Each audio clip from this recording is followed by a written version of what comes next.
Welcome to the Systems for Dentists How-To.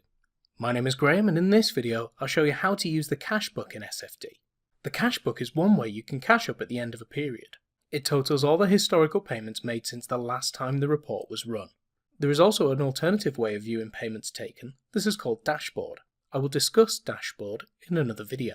To access the Cashbook, go to the Tooth menu, and then select the option for Accounts Basic. From the End of the Day section, select the Cashbook icon.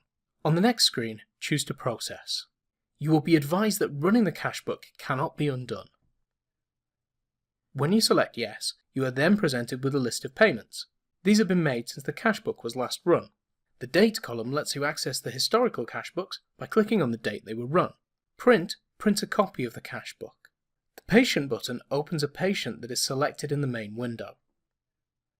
As mentioned earlier, Dashboard has similar functions, but it groups payments by the day they were taken rather than when the report was last run. Thank you for watching. For more videos and FAQ help guides, please see our website. For other inquiries and support requests, don't hesitate to call.